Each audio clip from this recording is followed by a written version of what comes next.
গি দ্য মোপাসার বিখ্যাত ছোট গল্প দ্য নেকলেস শুনুন কাব্যিক অডিও বুকে। গল্প পাঠে আছেন কেয়া চৌধুরী জুঁই ও দীপ্ত কর্মকার। এমন আরও ৩,০০০-এর বেশি অডিও বুক ও কন্টেন্ট শুনতে ডাউনলোড করুন কাব্যিক অ্যাপস প্লে স্টোর ও অ্যাপ স্টোর থেকে। কাব্যিক, যেখানে শব্দেরা জীবন্ত। সে ছিল চমৎকার এক সুন্দরী তরুণী। নিয়তির ভুলেই যেন এক কেরানির পরিবারে তার জন্ম হয়েছে। তার ছিল না কোনো আনন্দ, কোনো আশা, পরিচিত হবার, প্রশংসা পাওয়ার, প্রেম লাভ করার এবং কোনো ধনী অথবা বিশিষ্ট লোকের সঙ্গে বিবাহিত হওয়ার কোনো উপায় তার ছিল না। তাই শিক্ষা পরিষদ আপিসের সামান্য এক কেরানির সঙ্গে বিবাহ সে স্বীকার করে নিয়েছিল। নিজেকে সজ্জিত করার অক্ষমতার জন্য সে সাধারণভাবেই থাকত, কিন্তু তার শ্রেণীর অন্যতম হিসেবে সে ছিল অসুখী। তাদের কোনো জাতি বর্ণ নেই, কারণ জন্মের পরে পরিবার থেকেই তারা স্ত্রী, সৌন্দর্য ও মাধুর্য সম্পর্কে সজাগ হয়ে ওঠে। সহজাত চাতুর্য, প্রকৃতিগত সুরুচি আর বুদ্ধির নমনীয়তাই হলো তাদের আভিজাত্য, যার ফলে অনেক সাধারণ পরিবারের মেয়েকেও বিশিষ্ট মহিলার সমকক্ষ করে তোলে। সর্বদা তার মনে দুঃখ। তার ধারণা, যত সব সুরুচিপূর্ণ ও বিলাসিতার বস্তু আছে সেগুলোর জন্যই তার জন্ম হয়েছে। তার বাসকক্ষের দারিদ্র্য, হতশ্রী দেওয়াল, জীর্ণ চেয়ার এবং বিবর্ণ জিনিসপত্রের জন্য সে ব্যথিত হতো। তার মতো অবস্থার কোনো মেয়ে এসব জিনিস যদিও লক্ষ্য করত না, সে এতে দুঃখিত ও ক্রুদ্ধ হতো। যে খর্বকায় ব্রেটন এই সাধারণ ঘরটি তৈরি করেছিল, তাকে দেখলেই তার মনে বেদনা ভরা দুঃখ আর বেপরোয়া সব স্বপ্ন জেগে উঠত। সে ভাবত তার থাকবে প্রাচ্য চিত্র শোভিত উচ্চ ব্রোঞ্জের আলোকমণ্ডিত পার্শ্বকক্ষ, আর থাকবে দুজন বেশ মোটাসোটা গৃহভৃত্য। তারা খাটো পায়জামা পরে যেই বড় আরামকেদারা দুটি গরম করার যন্ত্র থেকে বিক্ষিপ্ত ভারী হাওয়ায় নিদ্রালু হয়ে উঠেছে, তাতে শুয়ে ঘুমিয়ে থাকবে। সে কামনা করে একটি বৈঠকখানা, পুরানো রেশমি পর্দা সেখানে ঝুলবে, থাকবে তাতে বিভিন্ন চমৎকার আসবাব, যার ওপর শোভা পাবে অমূল্য সব প্রাচীন কৌতূহল উদ্দীপক সামগ্রী।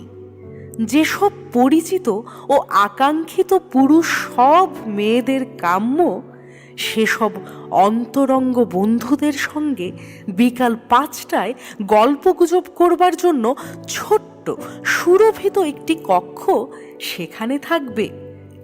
3 দিন ধরে ব্যবহৃত একখানা টেবিল ক্লথ ঢাকা গোল একটা টেবিলে তার স্বামীর বিপরীত দিকে সে যখন সান্ধ্য ভোজে বসে এবং খুশির আমেজে তার স্বামী বড় শুরুয়ার পাত্রটির ঢাকনা তুলতে তুলতে বলে, ওহ, কি ভালো মানুষ! এর চেয়ে ভালো কিছু আমি চাই না। তখন তার মনে পড়বে আড়ম্বরপূর্ণ সান্ধ্য ভোজের কথা। উজ্জ্বল রৌপ্য পাত্রাদি, মায়াময় বনভূমির মধ্যে প্রাচীন বিশিষ্ট ব্যক্তি ও বিরল পাখির চিত্র শোভিত কারুকার্যপূর্ণ পর্দা দিয়ে ঢাকা দেওয়ালের কামনা।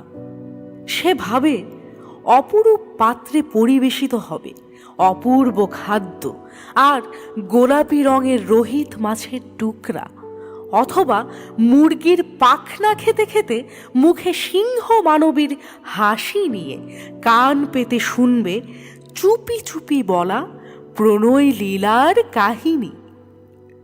তার কাছে ফ্রক বা জড়োয়া গহনা নেই, নেই বলতে কিচ্ছু নেই, অথচ ওই সব বস্তুই তার প্রিয়।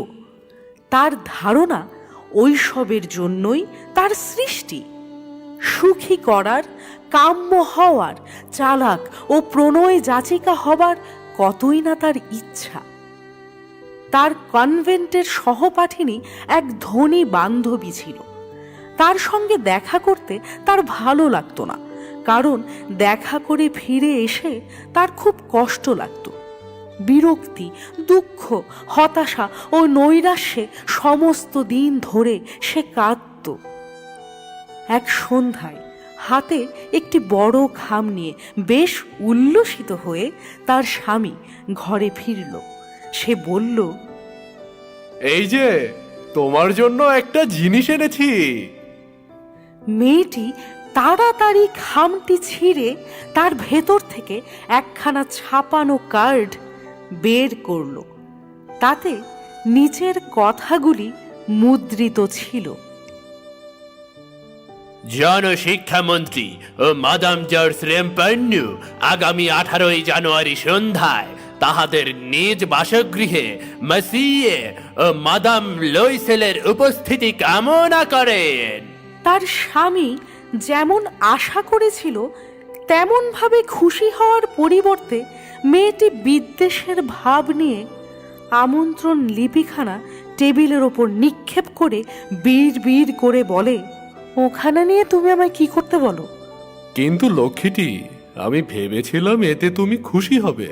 তুমি বাইরে কখনো যাও না, তাই এই এক সুযোগ, চমৎকার এক সুযোগ। এটা জোগাড় করতে আমাকে অনেক কষ্ট করতে হয়েছে। সবাই একখানা চায়, কিন্তু খুব বেছে বেছে দেওয়া হচ্ছে। কর্মচারীদের বেশি দেওয়া হয়নি।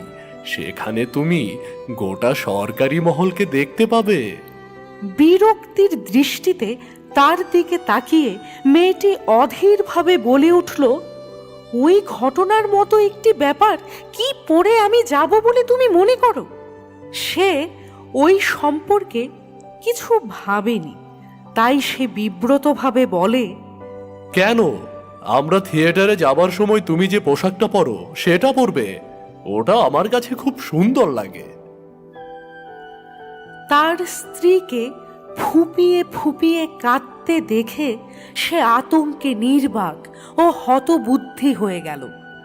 তার চোখের পাশ থেকে বড় বড় 2 ফোঁটা অশ্রু তার গালের ওপর গড়িয়ে পড়ল। সে থতমত ভাবে বলল, আরে কি হলো? কি হলো তোমার? প্রবল চেষ্টায় মেয়েটি নিজের বিরক্তি দমন করে।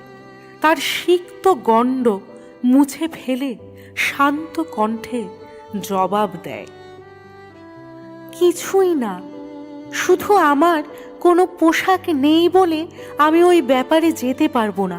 তোমার যে কোনো সহকর্মীর স্ত্রীর পোশাক আমার চেয়ে যদি ভালো থাকে, কার্ডখানা নিয়ে তাকে দাও। সে মনে মনে দুঃখ পায়। তারপর সে জবাব দেয়, মাতিলদা, বেশ তো, চলো আলাপ করি আমরা। এমন কোনো পোশাক অন্য কোনো উপলক্ষেও যা দিয়ে কাজ চলবে, অথচ বেশ সাদাসিধে। তার দাম আর কত হবে? কয়েক সেকেন্ড মেয়েটি চিন্তা করে দেখে এমন একটি সংখ্যার বিষয় স্থির করল যা চেয়ে বসলে হিসাবি কেরানির কাছ থেকে সঙ্গে সঙ্গে এক আতঙ্কিত প্রত্যাখ্যান যেন না আসে। শেষ পর্যন্ত ইতস্তত করে মেয়েটি বলল, আমি ঠিক বলতে পারছি না, তবে আমার মনে হয় 400 ফ্রা হলে তা কেনা যাবে।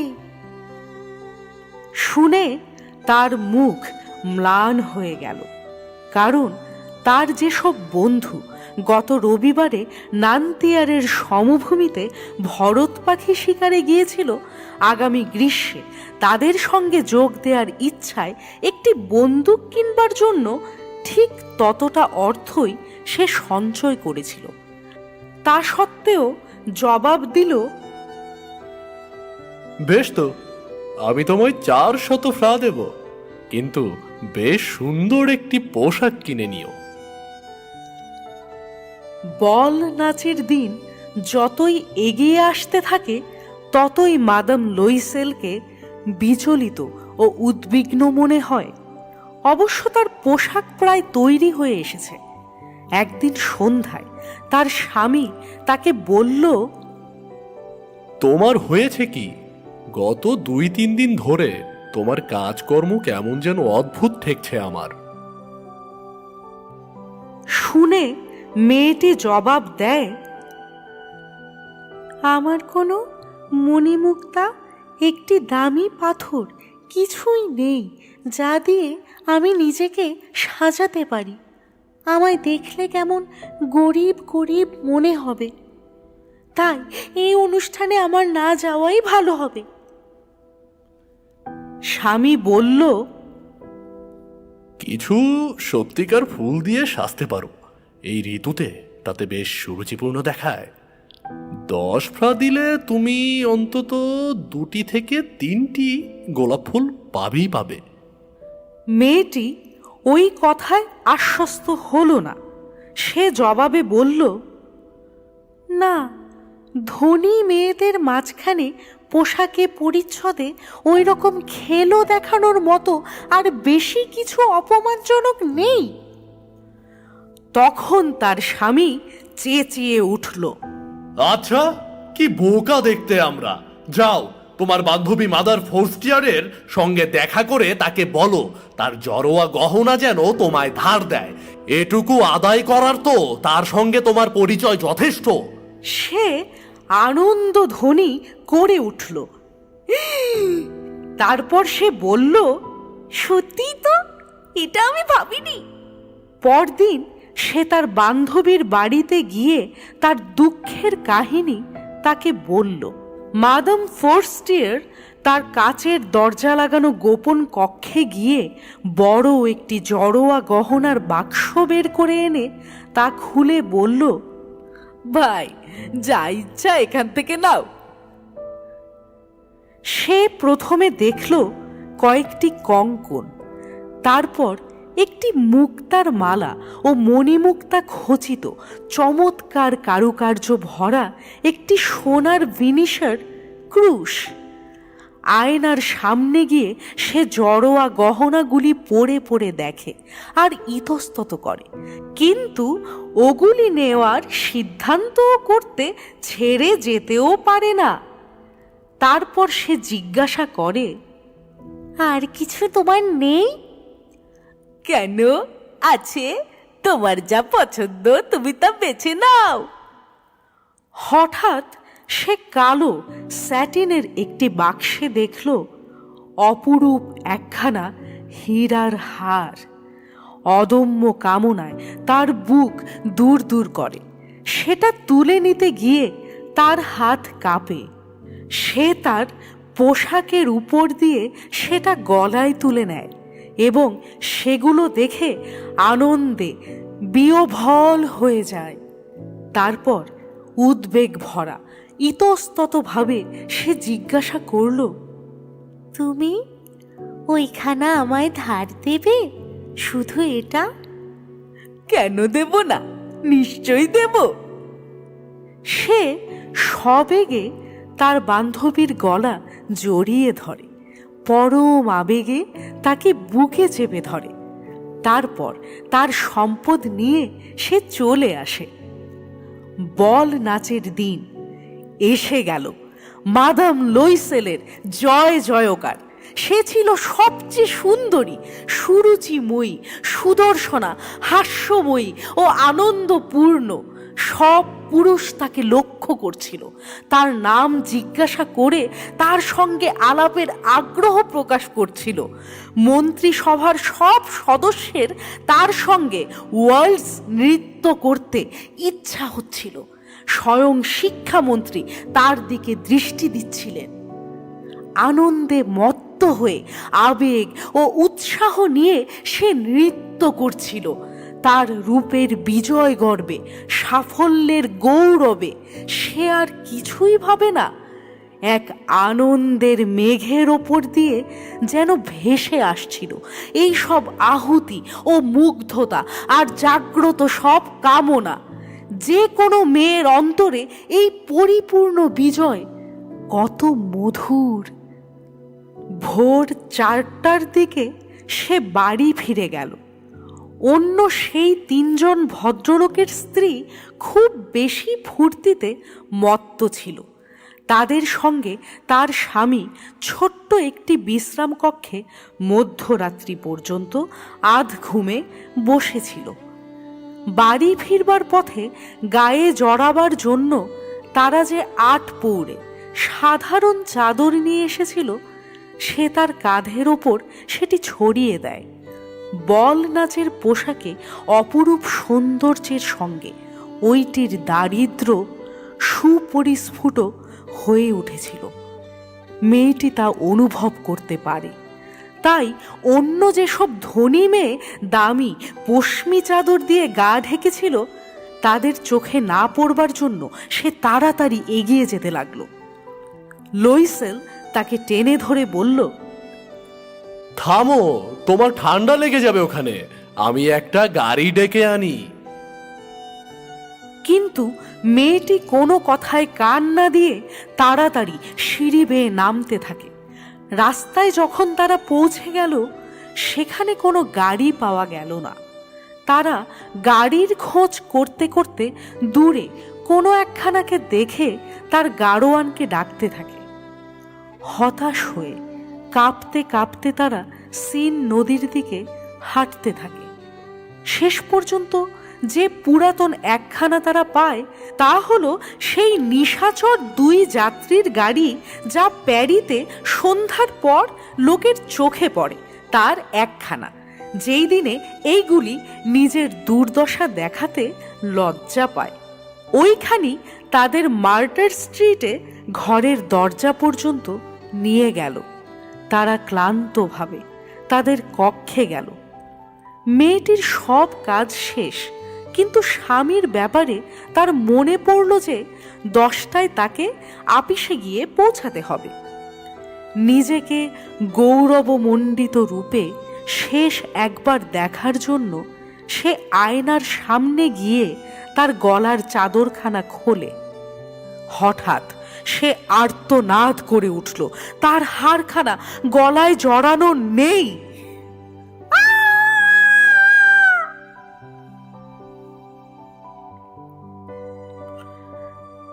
তার স্বামীর পোশাক তখন অর্ধেক মাত্র খোলা হয়েছে।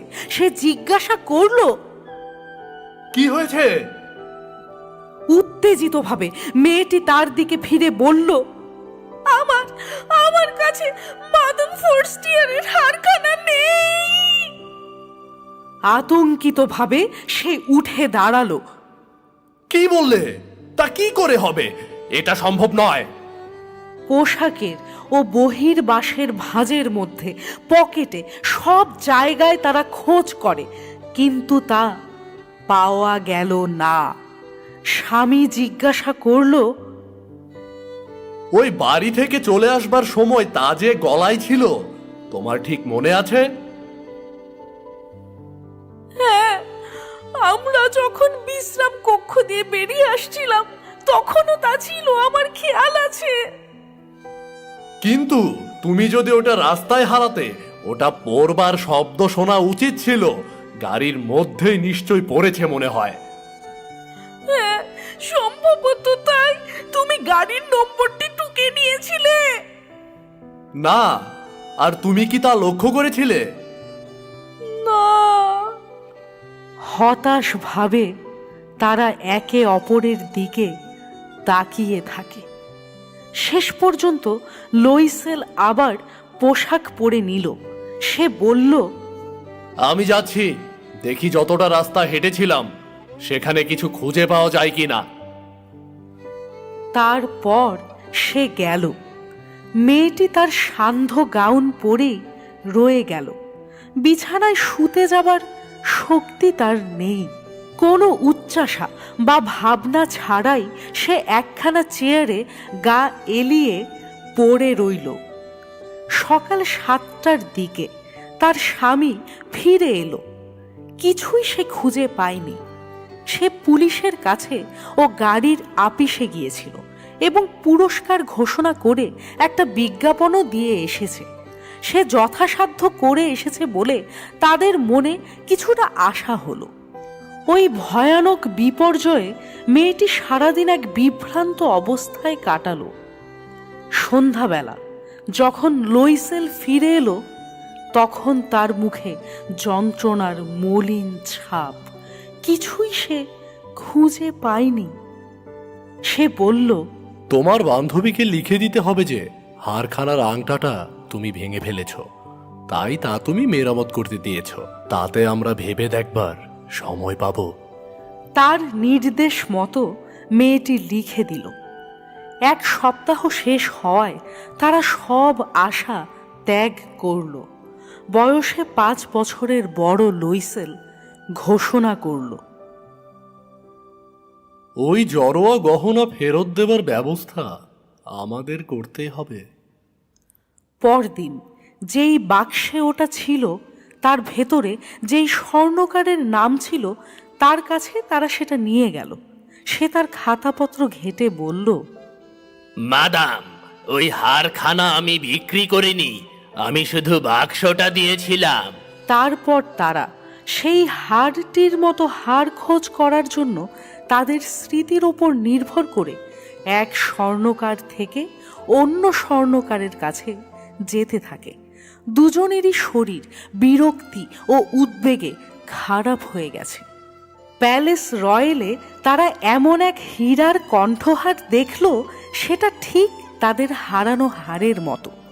তার দাম 40,000 ফ্রা। 36,000 ফ্রাতে তারা তা পেতে পারে।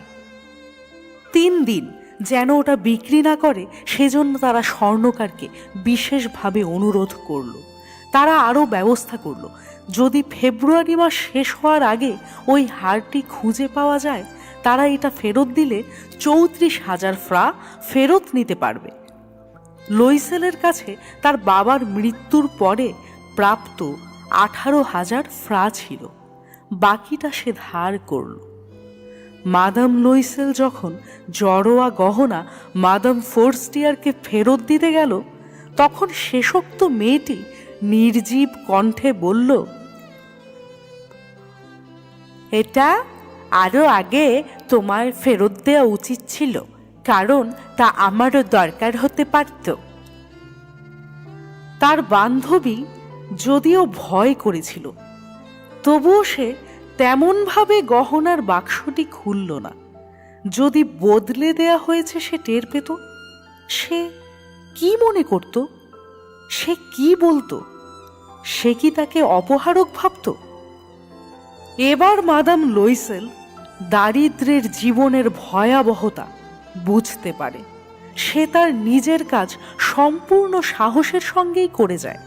ওই দুঃখজনক দেনা শোধ করা প্রয়োজন, সে তা দেবে। দাসীকে তারা বিদায় করে দিল। তারা তাদের বাসা পরিবর্তন করল। নিচু ছাদের কয়েকটি কামরা তারা ভাড়া করল। ঘরকন্যার কঠিন সব কাজ ও রান্নাঘরের বিরক্তিকর কাজকর্ম সে শিখে নিল। তার গোলাপি নখ দিয়ে সে বাসন ধোয়, তৈলাক্ত পাত্র ও ঝোল রাধার কড়াই মাজে। ময়লা কাপড় চোপড়, সেমিজ, বাসন মোছার গামছা সে পরিষ্কার করে দড়িতে শুকাতে দেয়। রোজ সকালে সে আবর্জনা নিয়ে রাস্তায় ফেলে। সিঁড়ির প্রত্যেক ধাপে শ্বাস নেবার জন্য থেমে থেমে সে জল তোলে। সাধারণ পরিবারের মেয়ের মতো পোশাক পরে সে হাতে ঝুড়ি নিয়ে মুদি, কসাই ও ফলের দোকানে যায় এবং তার দুঃখের পয়সার একটির জন্য পর্যন্ত দর কষাকষি করে। প্রত্যেক মাসেই সময় চেয়ে কিছু দলিল বদল করতে হয়, কাউকে কিছু শোধ দিতে হয়। তার স্বামীও সন্ধ্যাবেলা কাজ করে। সে কয়েকজন ব্যবসায়ীর হিসাবের খাতা ঠিক করে। রাত্রে 1 পাতা 5 সাউ হিসেবে সে প্রায় লেখা নকল করে। এরকম জীবন 10 বছর ধরে চলল। 10 বছরের শেষে তারা সব কিছু মহাজনের সুদ সহ প্রাপ্য নিয়ে সব ক্ষতিপূরণ করে ফেলতে পারে। তাছাড়া কিছু তাদের সঞ্চয়ও হলো। মাদাম লুইসেলকে দেখলে এখন বয়স্কা বলে মনে হয়। সে এখন গরিব গৃহস্থ ঘরের শক্ত, কর্মঠ ও অমার্জিত মেয়ের মতো হয়ে গেছে। তার চুল অবিন্যস্ত, ঘাগরা একপাশে মোচড়ানো, হাতগুলো লাল। সে চড়া গলায় কথা বলে এবং বড় বড় কলসিতে জল এনে মেঝে ধোয়। কিন্তু কখনো তার স্বামী যখন আপিসে থাকে, জানলার ধারে বসে বিগত দিনের সেই সান্ধ্য অনুষ্ঠান ও সেই বল নাচে তাকে এত সুন্দর দেখাচ্ছিল ও এমন অতিরিক্ত প্রশংসা সে পেয়েছিল, তার কথাই সে ভাবে। যদি সে গলার সেই হাড়খানা না হারাতো তাহলে কেমন হতো কে জানে, কে বলতে পারে। কি অনন্য সাধারণ এই জীবন, আর তার মধ্যে কত বৈচিত্র্য। সামান্য একটি বস্তুতে কি করে একজন ধ্বংস হয়ে যেতে আবার বাঁচতেও পারে। এক রবিবারে সারা সপ্তাহের নানা দুশ্চিন্তা মন থেকে দূর করার জন্য সে যখন চার্লস এলিসিসে ঘুরে বেড়াচ্ছিল, হঠাৎ একটি শিশু নিয়ে ভ্রমণরতা একজন মেয়ে তার চোখে পড়ল। সে হল মাদাম ফোর্স্টিয়ার। সে এখনো যুবতী, সুন্দরী ও আকর্ষণীয়া। দেখে মাদাম লুইসেলের মন খারাপ হয়ে গেল। সে কি ওই মেয়েটির সঙ্গে কথা বলবে? হ্যাঁ, অবশ্যই বলবে। তাকে যখন সব শোধ করা হয়েছে তখন সব কিছু খুলে সে বলবে। কেন বলবে না? সে মেয়েটির কাছে এগিয়ে গিয়ে বলল, সুপ্রভাত জিনি। তার বন্ধু তাকে চিনতে পারল না। এক সাধারণ মানুষ তাকে এমন অন্তরঙ্গভাবে সম্বোধন করায় সে অবাক হলো। সে বিব্রতভাবে বলল, কিন্তু মাদাম, আপনাকে তো চিনলাম না, বোধহয় আপনার ভুল হয়েছে। না, আমি মাতিলদা লুইসেল। তার বান্ধবী বিস্ময়ে চেঁচিয়ে উঠে বলল, হায় আমার বেচারি মাতিলদা, এমন ভাবে কি করে তুমি বদলে গেলে? হ্যাঁ, তোমার সঙ্গে দেখা হবার পর থেকে আমার দুর্দিন যাচ্ছে। বেশ কিছু দুঃখের দিন গেছে, আর সেটা হয়েছে শুধু তোমার জন্য। আমার জন্য? তা কি করে হলো? সেই যে কমিশনারের বল নাচের দিন তুমি আমাকে তোমার হীরার হার পরতে দিয়েছিলে, মনে পড়ে? হ্যাঁ, বেশ মনে আছে।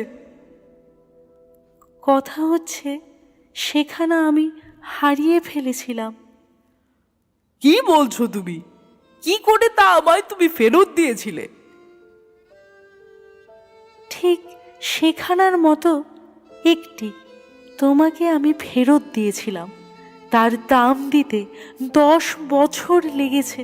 তুমি বুঝতেই পারো, আমাদের মতো লোক যাদের কিছুই ছিল না তাদের পক্ষে তা সহজ ছিল না, কিন্তু তা শেষ হয়েছে এবং সেজন্য আমি এখন ভালোভাবেই নিশ্চিন্ত হয়েছি। মাদাম ফোর্স্টিয়ার তাকে কথার মাঝপথে থামিয়ে বলল, তুমি বলছো যে আমারটা ফিরিয়ে দেওয়ার জন্য তুমি একখানা হীরার হার কিনেছিলে? হ্যাঁ, তা তুমি খেয়াল করনি? ওই দুটি একরকম ছিল। বলে সে গর্বের ভাবে ও সরল আনন্দে একটু হাসল। দেখে মাদাম ফোর্স্টিয়ারের মনে খুব লাগলো। সে তার দুটি হাত নিজের হাতের মধ্যে নিয়ে বলল, হায় আমার বেচারি মাতিলদা, আমারটি ছিল নকল। তার দাম 500 তোফরার বেশি হবে না।